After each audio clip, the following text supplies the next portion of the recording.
Хоёлаа махнаа өрчөөд энэ хоёр нь жоох явж үзээ. Хага. Яасан бэ? Хатан байхгүй шүү дээ. Хатан байхгүй шүү дээ.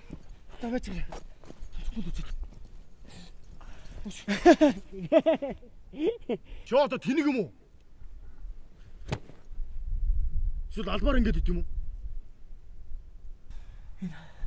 Энэ хавцлаа бац. Энэ хавцлын нилээн дээгэн татна л. Яг тэгээ санагдаад байна.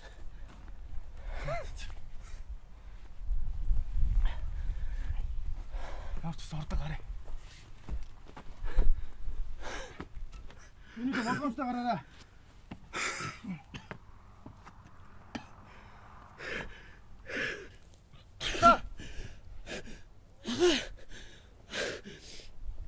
Яасан бэ? Чи битээ тоглоод байл та. Цацлаа. Нүдөө. Чи яасан бэ? Чи тасалгаа яатсан бэ? Ой. Арслан. Ой. Миний дөө. Арслан!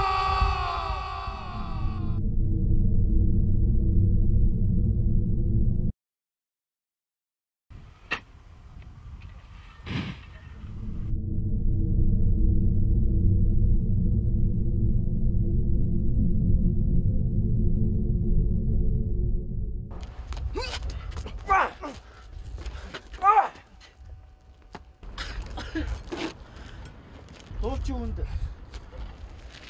сайн байдаг хаа. Ага. Яса, гоё өнөө. Явчаа. Чи надтай ярилтаа чи. Төгсөн чамд хамаагүй. 3 хоногийн дараа мөнгө бэлэн байна. Ямар ч бас олж авна. Зүгээр нэг ингийн байсан бол ингэж нуухгүй те. Яагаад намайг ч төвөг дагуулж авсан юм бол?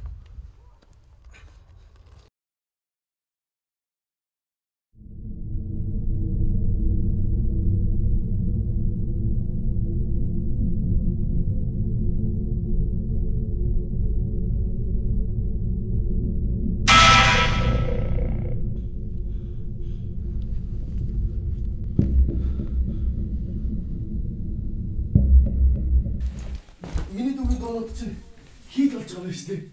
Болохгүй яа тий. Удахгүй Гавьяа жүжигчин хөрс үхийн арслан гээл доод толон да. Ямар сонсогч вэ? Өө чи одооноос бие тоох юм дээ. Тоолгүй яа тий. Та ч гэсэн миний гарын үсгийг гуугаад явна шүү дээ. Энэ аягүй бол яг ингэ шүү. Эрсдгийн шиг гарын чи үсгийг авъя. Духан дээр чинь зурнаа. Оо ичээрөө.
Ja, dann auf so ein Ziel!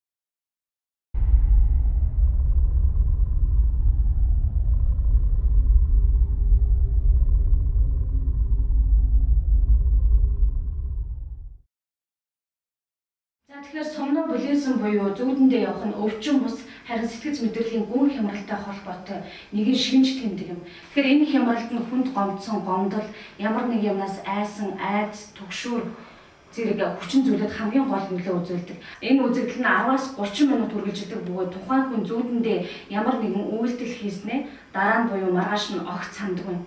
Тэгэхээр тухайн зүүдэлж яваа хүнийг сэрэх буюу цочоох зэрэг хариу үйлдэлийг сэрүүхэн огтоосоо хийж болохгүй.